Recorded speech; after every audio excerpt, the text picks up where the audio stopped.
Ladies and gentlemen, welcome back to All Beer Inside Quarantine Edition episodes. Joining me today is Mike, also known as Brit MTL. Hi.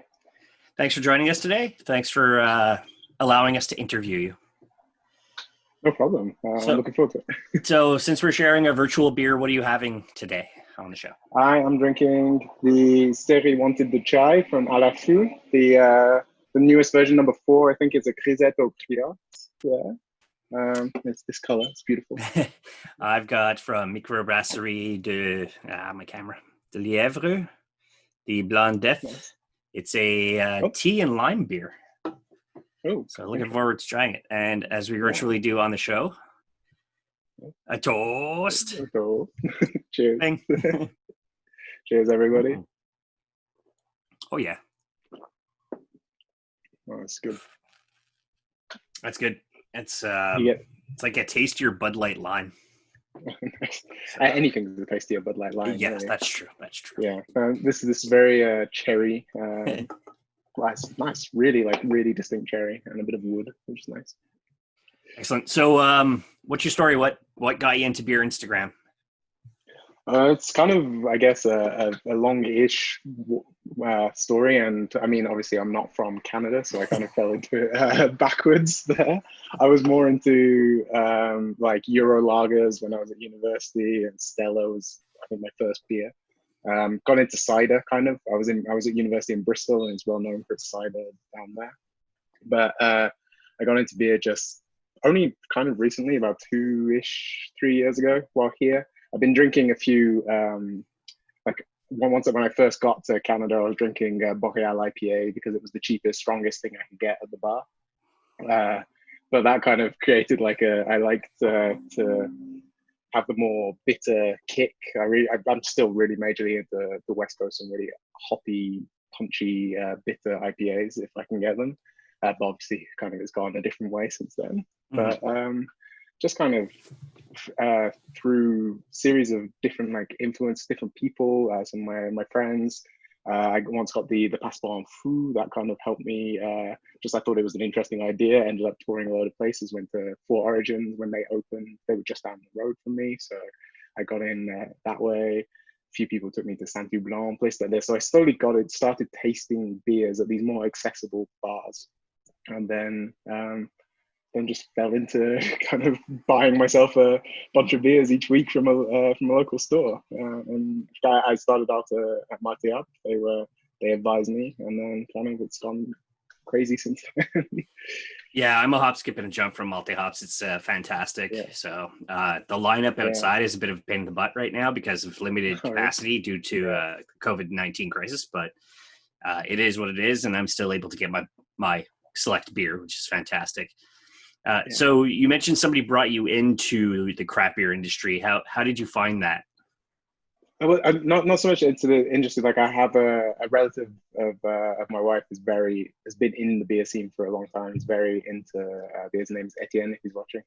But he kind of slowly introduced me into a few beers when we had family dinners and stuff. But I guess that was it, kind of just pushing me to try something different. But a lot of it was self-discovery just through going to different bars and trying lots of different things. And then wanting to keep trying more and more and more. Once I found a place where I could get access to it that wasn't a bar, started buying my own beers to drink at home. And I really liked that whole process of sitting at home, drinking, thinking about the beer, just taking it easy.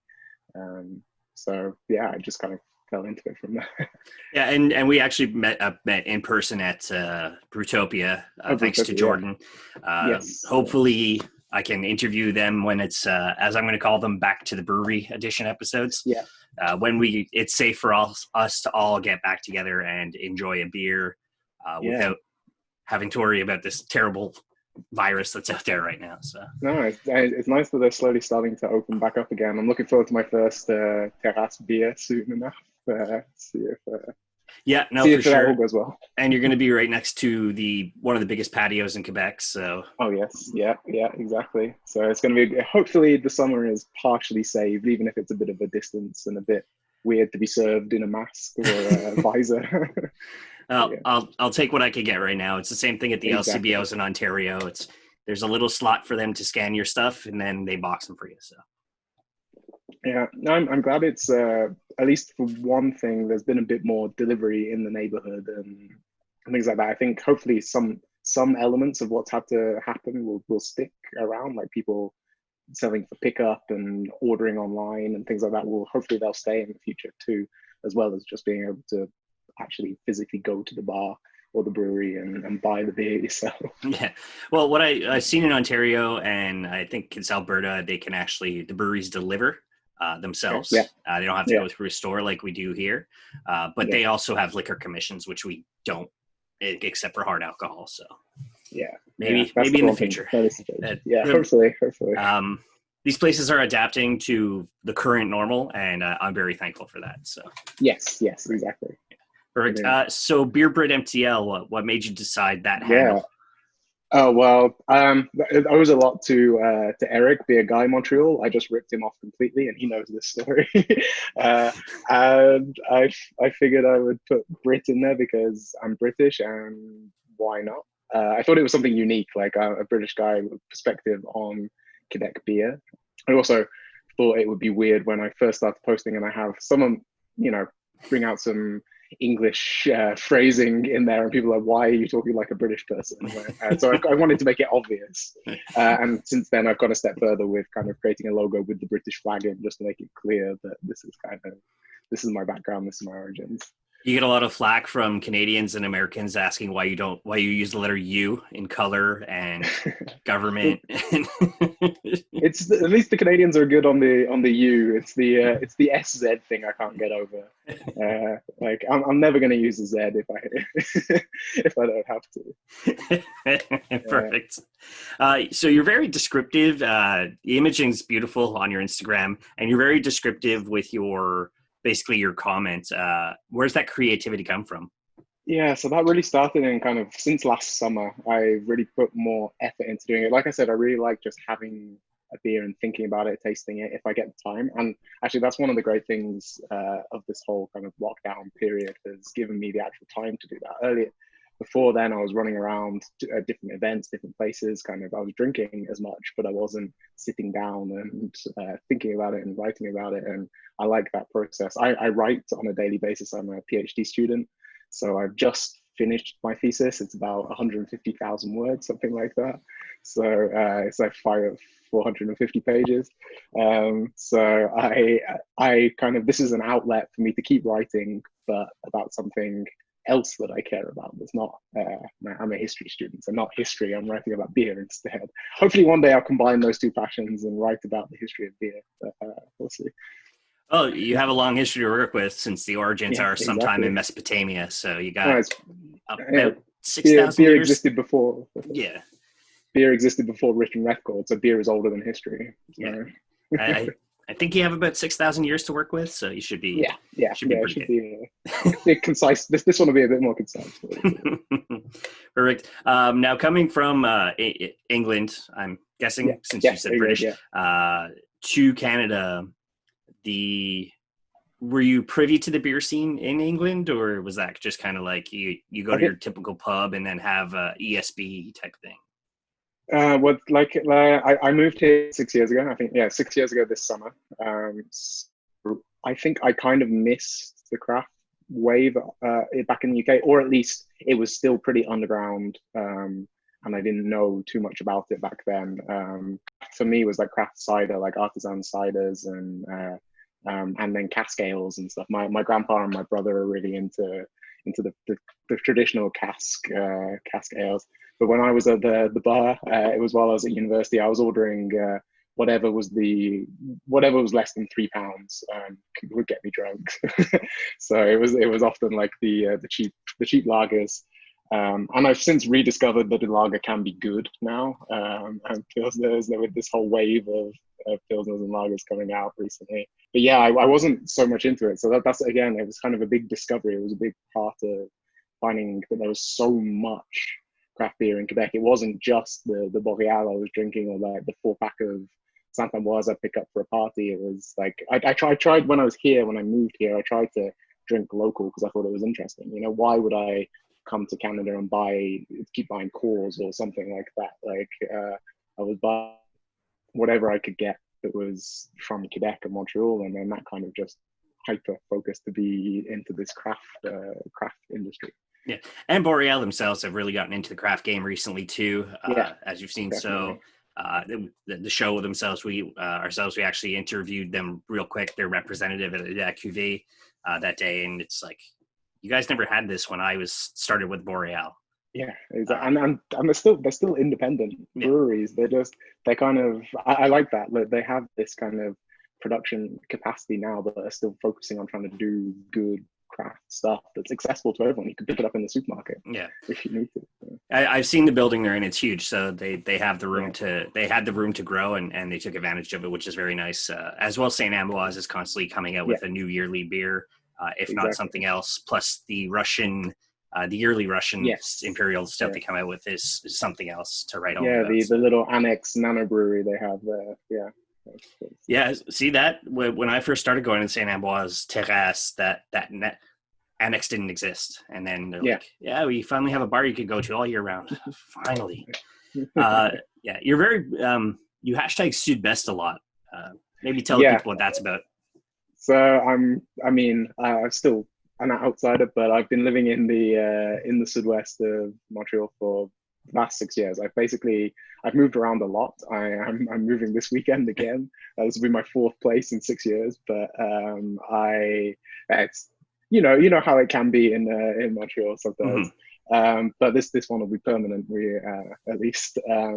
But I love this neighborhood. I love this area, and it's only getting better and better with places like Four Origins and Messorum popping up, and then, like you say, what you're saying, we've got Saint Ambroise has been here for such a long time, but I can see such potential for that space in between, in between Four Origins and Messorum. There's so many units that could be breweries in the future. I know Benelux have a production facility that's there on the canal, and I could just imagine that we're going to get a lot more going on here.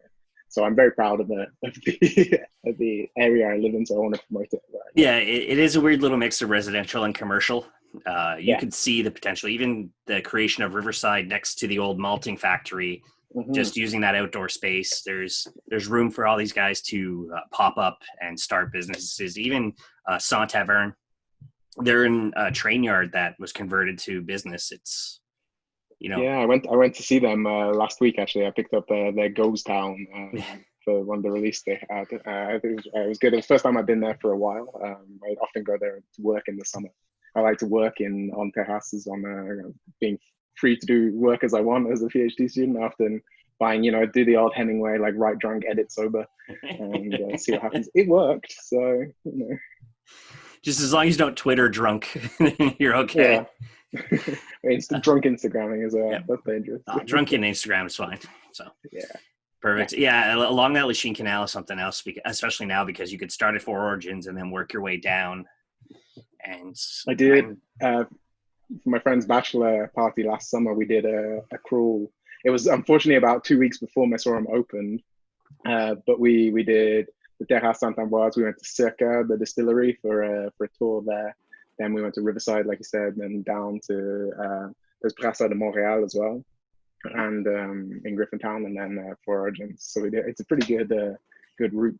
So I wanted to mention that in your descriptions, you're very precise about what you taste. Do you find you have a more sensitive palate versus some other people, or? No, I'm often really unsure that's exactly what it is, and I always doubt when I put it out. I'm just this is what I tasted personally, and often I have to double check with my wife. She hates IPAs. She just dislikes the kind of the really citrusy version of it, but often I give it her to sniff just to make sure that I'm smelling what I think I'm smelling.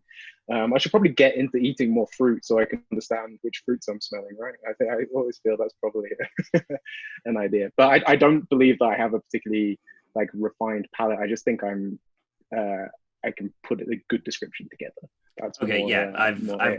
I've been a person who wants to go basically a taste testing course. So my brain associates what I'm having to what I would have in the beer. So it's actually interesting you kind of bring it up though, because recently I've got the last couple of weeks I've been really kind of getting a bit of IPA fatigue, or at least New England IPA, because it's only so many times you can repeat the same kind of description over and over.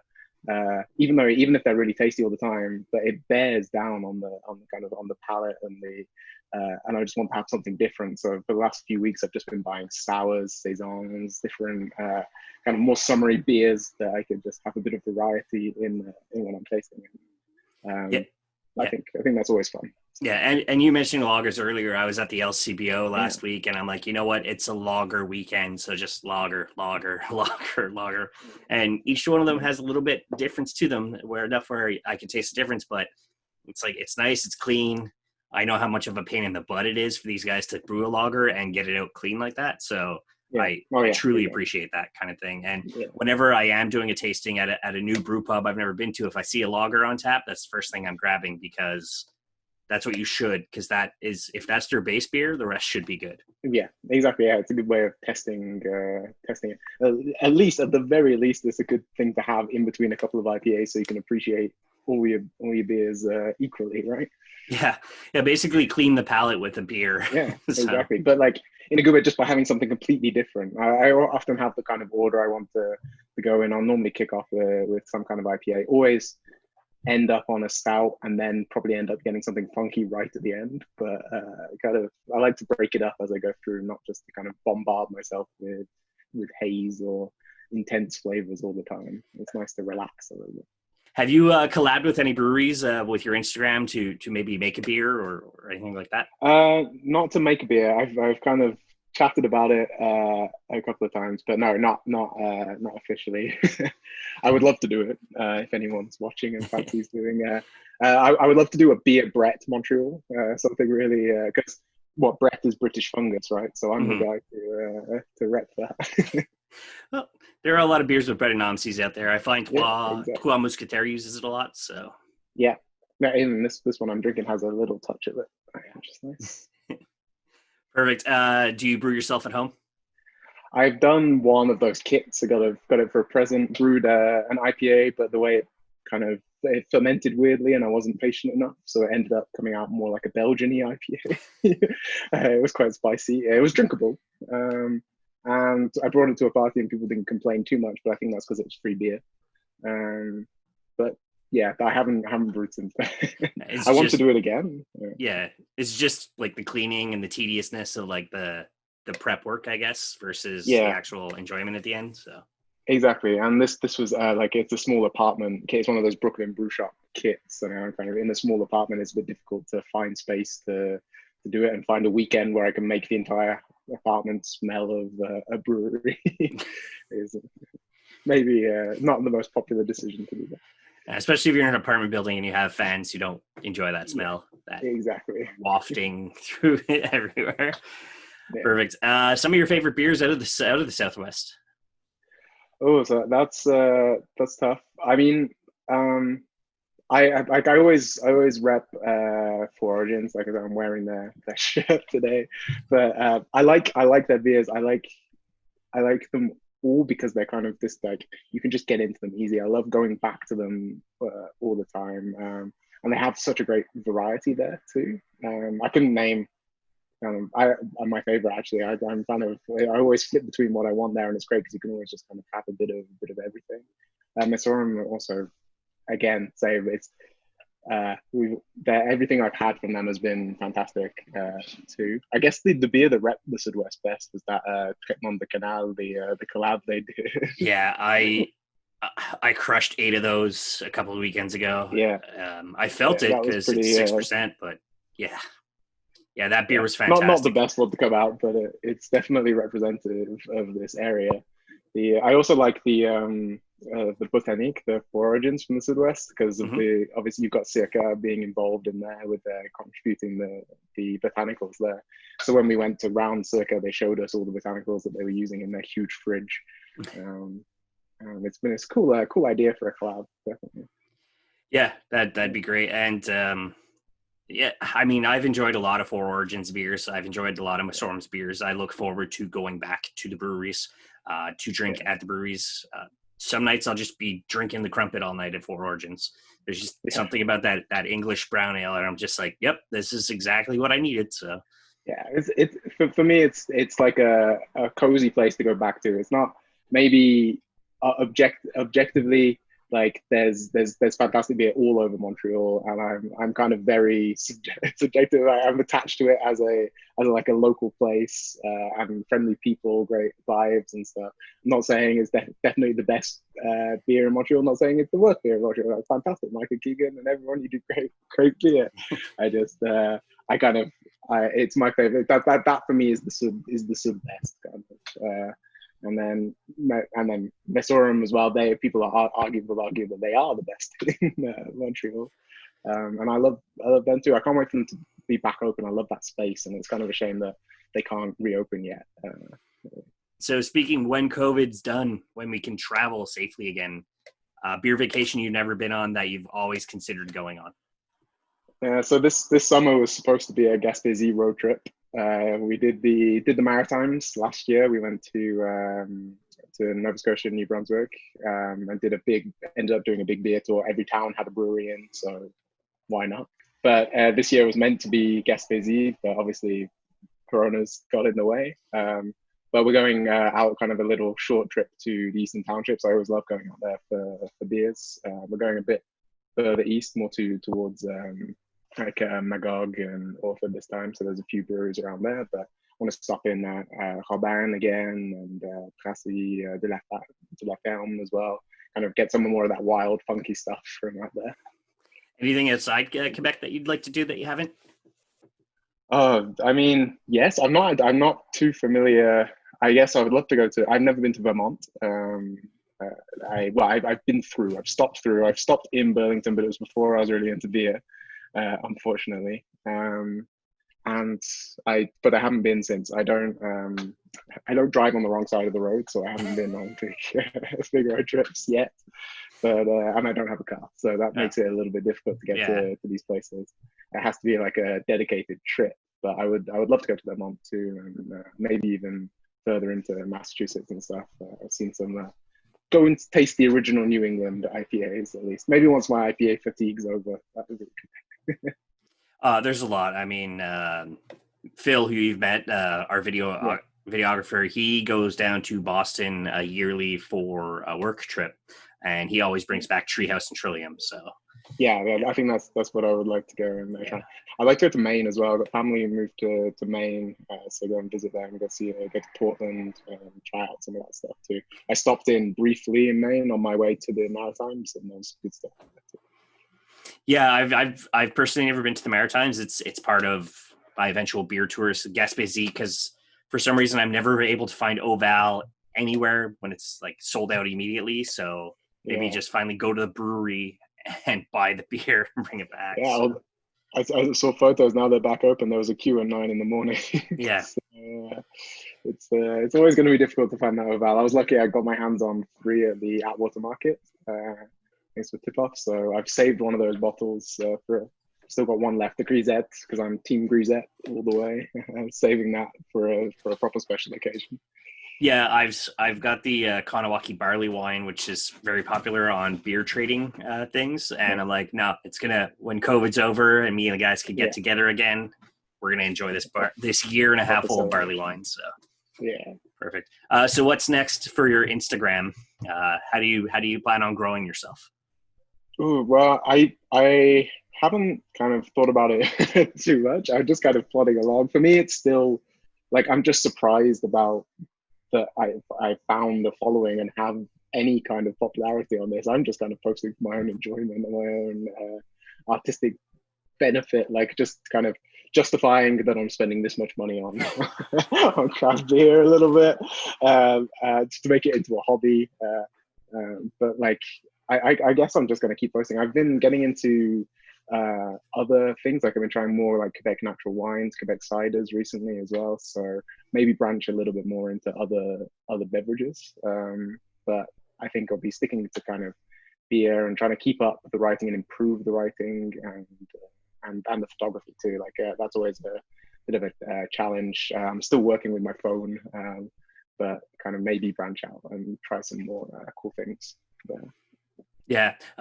What I love about beer is you can usually incorporate those other hard liquors into beer instead of going the other way. The only one I've heard of is Glenfiddich did an IPA whiskey or Scotch. The Jameson have done their customized, like Scotch aged in beer barrels, right? Like, yeah.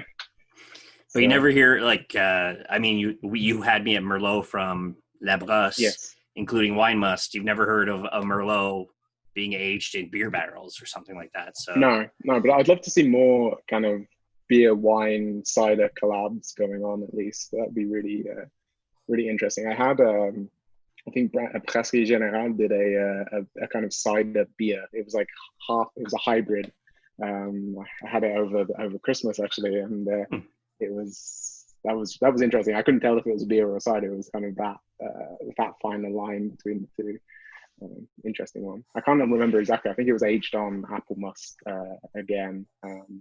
But the process, fermenting and what it was fermented with, cider yeast or something like that. So it was very close to a cider, but it was technically a beer. Yeah, I find Mons Regius out in St. Bruno de Montauville, they like to play. He likes to play with that. Previous interview as well for the show, so you can always see my talk with them and his beautiful mustache. So perfect. So I've got no other questions for you at this time for the show. Okay. Let the people know where they can find you. Yeah, so I'm on Instagram. I'm at Brit _MTL. I have a Facebook page now, which is basically my Instagram page. But if you're on Instagram, which is again Brit MTL on Facebook, yeah, that's where I am. Awesome. Perfect. So I'm going to add all that in the show notes. As for us, you can find us at All Beer Inside everywhere, allbeerinside.com, where there is a kind of monthly get together of the guys where we taste beer and then insult each other. So if you like hearing friends make fun of each other, come give us a listen. That's subscribed on iTunes as well. I will also be releasing the audio of all our YouTube episodes over time as well. And as I say at the end of every episode, drink craft, not crap. Thanks a lot, man. Cheers. Or toast.